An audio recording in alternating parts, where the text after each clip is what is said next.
Students, welcome into the new video.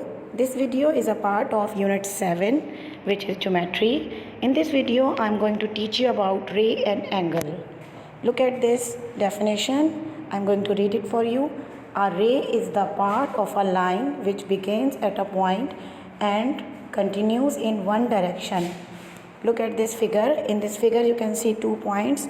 One is E and F. But E is a point where the ray is, it is an beginning point. यहाँ से आपकी रे start हो रही है और यहाँ पर आपको एक एरो नज़र आ रहा है. ये F सिर्फ इसको नेम देने के लिए है, लेकिन ये यहाँ से कंटिन्यूस है.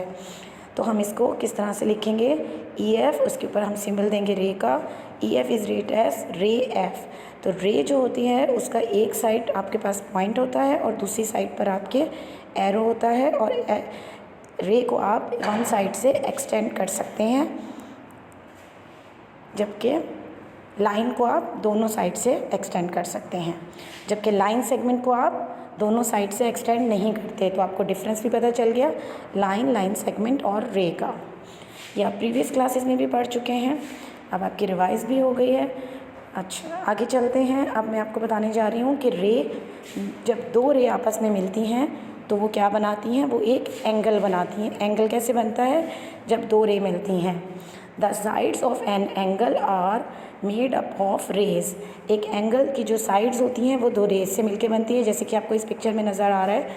यहाँ पे फिगर देखें, BA एंड BC, ये 2 रेज हैं आपकी, BA एंड BC. ये दो, इस फिगर की 2 रेज हैं जो आपस में B पॉइंट पर मीट कर रही हैं. इस B पॉइंट को हम कॉमन एंड पॉइंट कहते हैं. इसका नाम हम देते हैं वर्टेक्स. इसको क्या कहते हैं?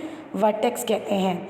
AB रे आपका टकरा रही है BC रे के साथ. यहाँ पर कॉमन पॉइंट हो गया B इनका, तो ये क्या कहलाता है? वर्टेक्स कहलाता है.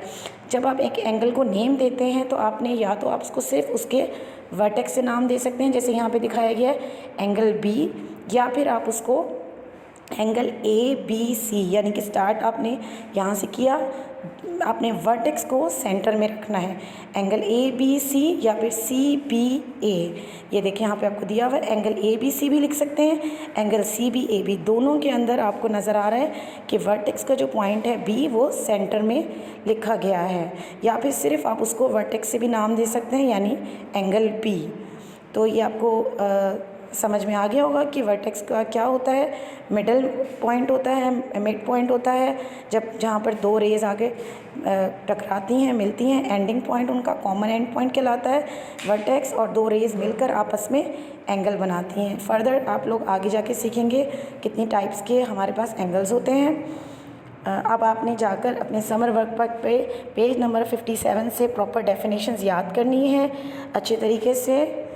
Allah Hafiz, take care, see you in the next video.